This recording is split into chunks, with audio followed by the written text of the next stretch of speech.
Jairam Ji ki to all. Today I am reading chapter 40 from Tuning with God.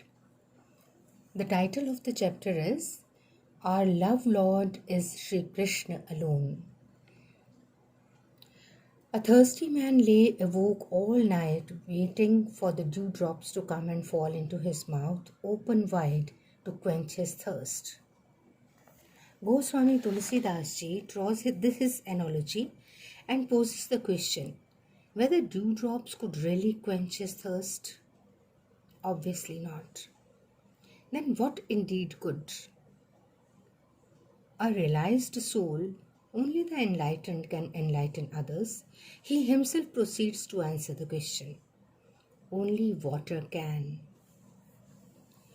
The analogy applies to the love-thirsty humans and the love Lord Shri Krishna. Man is thirsty for love all life, weds a spouse for the purpose and spends almost all lifetime with it in the search. The thirst does not quench. He keeps wandering in 1,000 directions, but to no end, to no avail. Only look to Lord Krishna and the thirst finds the fulfillment it sought until now.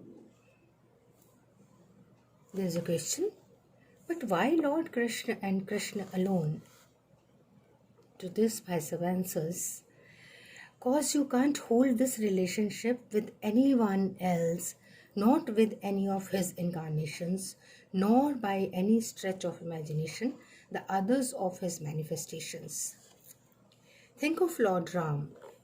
Sages and seers in the wilds fell in love with him and surrendered unto him body and soul, only to win an assurance.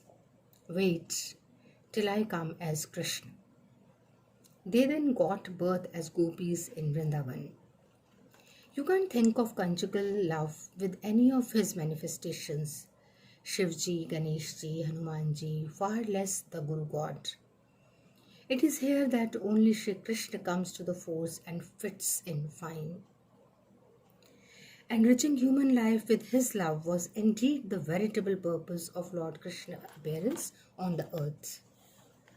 The Bhagavata categorically points out that he purposefully performed such activities, Leela, that the love-thirsty humanity sees them, hears them, and reads them so as to fall in love with him.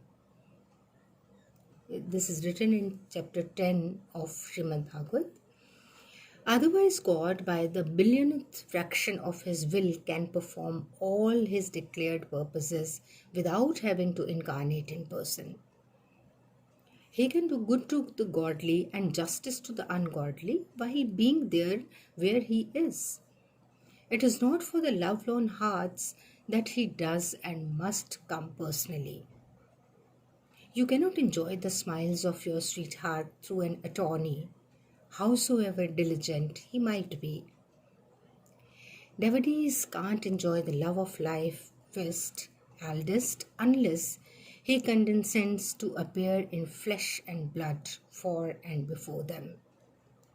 Could Lord Krishna satisfy the thirst of the gopis or even the thousands he wived, or even Kubja, without personally being there? Proceed to see Lord Krishna even long after the period of incarnation, 125 years, 5232 to 5107 years ago. Appear time and over again on the earth to oblige and attend to devotees of the stature of Chaitanya Mahaprabhu, Meera, Andal, and maybe others not quite known to history or posterities. Who knows, there might be in microscopic minorities some rares who see him face to face even in our own times. The Brahmavaivarta Puran strides steps ahead. To the great relief of the devotees, it reveals and repeats that Lord Krishna not only reciprocates love, but keeps waiting constantly, if not patiently, to welcome them with open arms to his abode. If humans have a natural urge for amorousness, the instinct finds its not best but incomparably real satisfaction in the love of the Lord. Human capacity to enjoy pleasure through parts of the body is limited, but the capacity becomes inexhaustible in the case of love between Shri Krishna and his love-lost devotees. The Lord of Love rejuvenates them. As for himself, he appears newer and newer with the passing of each day. Pratikshanam vardhamanam. And the joy of his love increases as seconds passed by. Dine dine navam navam. No end of the joy of love in life. Life itself becomes immortal in the company of the immortal. This is not all, there is yet more.